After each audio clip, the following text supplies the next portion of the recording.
नमस्कार दोस्तों, कैसे हो आप लोग। तो ये है हमारी वीडियो सीरीज़ का पार्ट नंबर 3। हम पढ़ रहे थे हिस्ट्री और आज हम पढ़ेंगे बौद्ध एवं जैन धर्म। तो चैनल पे आए हैं तो चैनल को सब्सक्राइब करें। चलो वीडियो शुरू करते हैं। तो बौद्ध एवं जैन धर्म, ये हमारा बौद्ध एवं जैन धर्म, बौद्ध जो है हमारे 563 ईसा पूर्व इनका जन्म हुआ था। और सबसे पुराने हमारे बौद्ध धर्म का जो इतिहास है वो सबसे पुराना हमको जातक, उनकी एक पूर्वजों की कहानी है उसमें से मिलता है। तो चलो शुरू करते हैं। तो क्वेश्चन नंबर 1 है हमारा, गौतम बुद्ध का जन्म स्थान क्या था। तो गौतम बुद्ध का जन्म स्थान हमारा लुम्बिनी था। गौतम बुद्ध का जन्म 563 ईसा पूर्व में लुम्बिनी नामक स्थान पर हुआ था। इनके बचपन का नाम क्या था? सिद्धार्थ। ये हमारा दूसरा क्वेश्चन डायरेक्टली पूछा जा सकता है कि इनके बचपन का नाम क्या था। तो इनके बचपन का नाम था सिद्धार्थ। और सिद्धार्थ ने ही आगे जाके बौद्ध धर्म की स्थापना की। इन्हें एशिया का ज्योतिपुंज कहा जाता है। ये हमारा नया क्वेश्चन आता है यहाँ से कि एशिया का ज्योतिपुंज किसे कहा जाता है। तो एशिया का ज्योतिपुंज गौतम बुद्ध को कहा जाता है। बुद्ध के ग्रह त्याग की घटना को बौद्ध धर्म में महाविनिष्क्रमण कहा गया है। ये हम अभी इनके जन्म को क्या कहा जाता है, ग्रह त्याग को क्या कहा जाता है, मृत्यु को क्या कहा जाता है, ये सब हम अभी आगे धीरे धीरे पढ़ेंगे। इनकी मृत्यु को महापरिनिर्वाण कहा जाता है। जातक में यह आ गया, जातक में बुद्ध के पुनर्जन्म की कहानी संकलित है। तो जो हमारा जातक एक ग्रंथ समझ लो या कुछ भी समझ लो, उसमें हमारा बुद्ध धर्म की जो उनके पूर्वज थे उसके बारे में लिखा है। क्वेश्चन नंबर 2 देखते हैं, गौतम बुद्ध का जन्म स्थान किसके द्वारा अंकित किया जाता है। तो जो बुद्ध का जन्म स्थान था उसको अशोक मौर्य का रुमिनदेई स्तंभ, रुमिनदेई एक स्तंभ है अशोक का, उसमें अंकित किया गया है। यहाँ पे आप देख सकते हैं, यहाँ पे लिखा भी है अशोक के रुमिनदेई लघु स्तंभ। लेख से यह पता चलता है कि वह अपने राज्याभिषेक के 20वें वर्ष लुम्बिनी ग्राम में था। उसने वहां पत्थर की दीवार बनवाई और शिला स्तंभ खड़ा किया। वहां भगवान बुद्ध का जन्म हुआ था।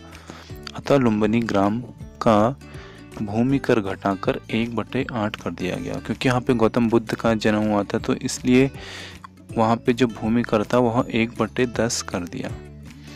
अगला क्वेश्चन हम क्वेश्चन नंबर 3 देखते हैं। बुद्ध किस वंश क्लीन से संबंधित थे। तो इसमें बुद्ध का वंश पूछा है, तो बुद्ध हमारे शाक्य वंश से थे। गौतम बुद्ध बौद्ध धर्म के प्रवर्तक महात्मा बुद्ध शाक्य वंश से संबंधित थे। इनका जन्म कपिलवस्तु के लुम्बिनी में शाक्य मुखिया शुद्धोदन के यहाँ हुआ था। और तो इनका जो जन्म हुआ था वो शुद्धोदन के वहाँ हुआ था। तो शुद्धोदन इनके पिता का नाम है, ये भी याद रखिए। डायरेक्ट क्वेश्चन यहाँ से ही पूछ सकता है। अगला क्वेश्चन नंबर 4 हम देखते हैं, प्रथम बौद्ध परिषद कहाँ आयोजित की गई। तो जो हमारी प्रथम बौद्ध परिषद थी वह राजगृह में आयोजित की गई। अभी ये 4 बौद्ध परिषद हैं, इनको हम आगे जाके अभी पढ़ेंगे। प्रथम बौद्ध परिषद का आयोजन मगध सम्राट अजातशत्रु के समय में राजगृह की सप्तपर्णी गुफा में किया जाता था। इस बौद्ध परिषद की अध्यक्षता महाकश्यप ने की थी। महाकश्यप को भी याद रख लें, ये भी डायरेक्ट क्वेश्चन पूछ सकता है कि जो हमारी प्रथम बौद्ध संगति हुई थी उसकी अध्यक्षता किसने की थी। तो महाकश्यप ने की थी।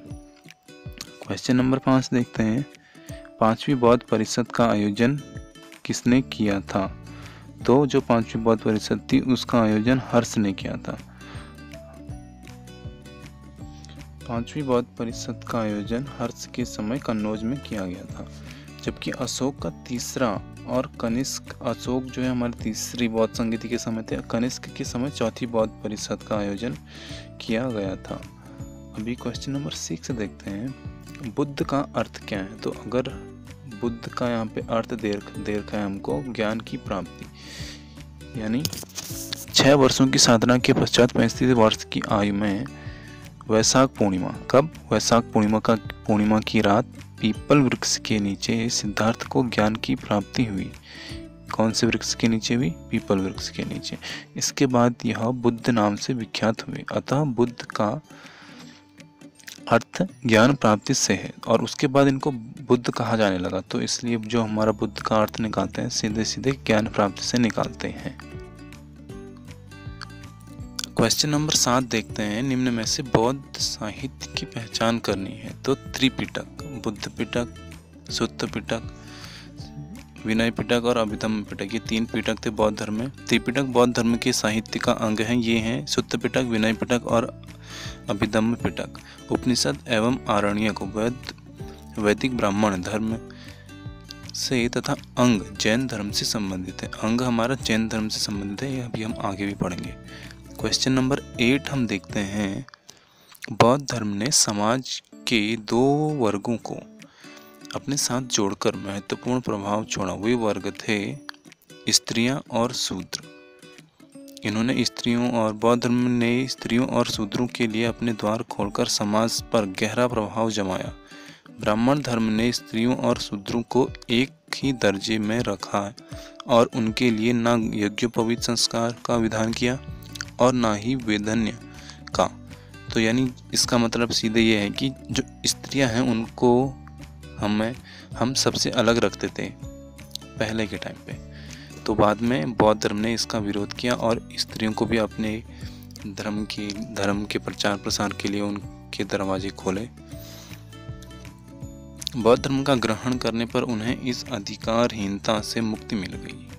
तो वहाँ उन्हें सब कुछ, हर चीज़ का अधिकार दिया गया जो प्रॉपर और इंसानों को दिया गया।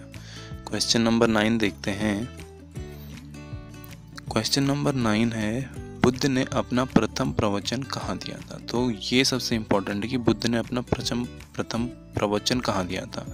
तो सारनाथ में दिया था। तो बुद्ध ने अपना प्रथम प्रवचन उपदेश सारनाथ में दिया था, जिसे बौद्ध ग्रंथों में धर्म चक्र प्रवर्तन कहा गया है। इसे क्या कहते हैं? धर्म चक्र प्रवर्तन कहते हैं।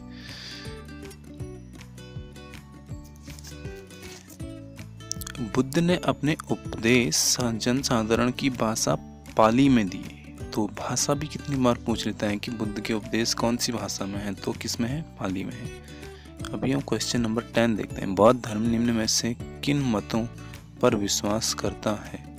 तो जो हमारा बौद्ध धर्म है वो दुनिया दुखों से भरी है।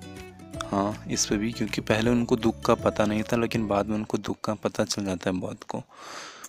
और लोगों का दुख उनकी इच्छाओं के कारण होते हैं। अब जब इच्छा होगी तभी दुख भी होंगे। तो ये वाला ऑप्शन भी सही है। ऑप्शन ए और बी अभी तक हमारे दोनों सही हैं। यदि इच्छाओं पर काबू कर लिया जाए तो निर्वाण मिल जाता है। ऑप्शन नंबर 3 भी सही है हमारा। अगर हम अपनी इच्छाओं पर ही काबू कर लेंगे तो हमको निर्वाण मिल जाएगा। ईश्वर और आत्मा अस्तित्व को स्वीकार करना चाहिए। तो ऑप्शन नंबर 4 हमारा गलत है, क्योंकि बौद्ध धर्म में ईश्वर आत्मा ऐसा कुछ कहा नहीं है। तो ऑप्शन नंबर 4 हमारा इसमें गलत हो जाएगा। चलिए थोड़ा डिटेल देखते हैं इस क्वेश्चन की। तो इसमें लिखा है, बौद्ध धर्म अनिश्वरवादी और आत्मावादी है। यानी वो ईश्वर पे विश्वास नहीं करते हैं, सिर्फ आत्मा पे विश्वास करते हैं। इसके अनुसार दुनिया दुखों से भरी है। लोगों का दुख उनकी इच्छाओं, तृष्णा के कारण होता है। यदि तृष्णाओं पर काबू कर लिया जाता है तो निर्वाण मिल जाता है। क्वेश्चन नंबर 11 देखते हैं, धातु से बने सिक्के सबसे पहले प्रकट हुए थे। तो जो हमारे धातु से बने हुए सिक्के थे वो सबसे पहले हमारे बौद्ध काल में ही मिले थे। तो भारत के प्राचीन धातु के सिक्कों को जो 5वीं या 6वीं शताब्दी ईसा पूर्व बुद्ध काल के हैं, पंचमार्क अथवा आहत सिक्के कहा जाता है। इनको क्या कहा जाता है? पंचमार्क या आहत सिक्के कहा जाता है। ये अधिकांशतः चांदी के हैं, परंतु कुछ तांबे के आहत सिक्के भी प्राप्त हुए हैं। तो यानी कुछ चांदी के भी हैं, कुछ तांबे के भी हैं। इन्हें आहत क्यों कहा जाता है? क्योंकि इन पर अलग अलग ठप्पा यानी जो मोहर बोल सकते हैं, मारकर विभिन्न प्रतीक अंकित किए गए हैं। ऐसे सिक्के समूचे देश में तक्षशिला से मगध तक और मगध से मैसूर तक मिले हैं। तो यानी बौद्ध धर्म भी हमारा शुरू में यहीं फैला था, तो यहीं पे हमारे मिले हैं। क्वेश्चन नंबर 12 हम देखते हैं, प्रारंभिक बौद्ध धर्म ग्रंथों की रचना किसमें की गई थी। तो जो हमारी प्रारंभ में बौद्ध धर्म थे, बौद्ध धर्म पहले तो शुरू से ही हमारी पाली भाषा में लिखी, ये रिपीटेड क्वेश्चन भी है, ये भी आप देख लें। प्रारंभिक बौद्ध धर्मों की रचना पाली में की गई। पाली उस समय आमजनी की भाषा थी, यानी जो उस टाइम पे पाली थी वो नॉर्मल लैंग्वेज थी, जैसे अभी हिंदी नॉर्मल है, तो उस टाइम पे पाली नॉर्मल थी। बाद में बौद्ध ग्रंथ संस्कृत में भी लिखे गए थे।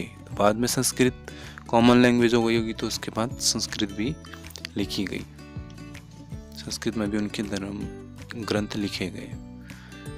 इसके बाद क्वेश्चन नंबर 13 देखते हैं, आरंभिक बौद्ध साहित्य किस भाषा में रचे गए थे। तो ये तो रिपीटेड क्वेश्चन ही है, पाली भाषा में। अगला क्वेश्चन देखते हैं, क्वेश्चन नंबर 14 देखते हैं, निम्नलिखित में से बौद्धों का पवित्र ग्रंथ कौन सा है। तो पवित्र ग्रंथ पूछा है, तो पवित्र ग्रंथ हमने पहले भी देखा है, त्रिपिटक है और इसमें 3 ग्रंथ आते हैं, सुत्त पिटक, विनय पिटक और अभिधम्म पिटक। बौद्धों का पवित्र ग्रंथ है सुत्त पिटक में बौद्ध धर्म के उपदेश संग्रहित हैं। बौद्ध धर्म के उपदेश किस में संग्रहित हैं, सुत्त पिटक में। विनय पिटक में क्या है, विनय पिटक में भिक्षु और भिक्षुणियों के संग एवं दैनिक जीवन संबंधी यहाँ पे देख लेते हैं, आचार विचार नियम संग्रहित हैं। जबकि अभिधम्म में बौद्ध दार्शनिकों के सिद्धांत का वर्णन है, कि उनके सिद्धांतों के बारे में उसमें वर्णन है। तो यानी 3 त्रिपिटक हमारा बौद्ध धर्म का सबसे पवित्र ग्रंथ है। और अंतिम क्वेश्चन नंबर 15 देखते हैं, निम्न में से कौन सा भारत में उत्पन्न सबसे बाद वाला बौद्ध धर्म का ग्रंथ है।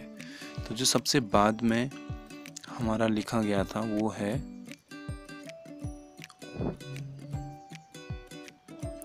वामसा थापाग्नि।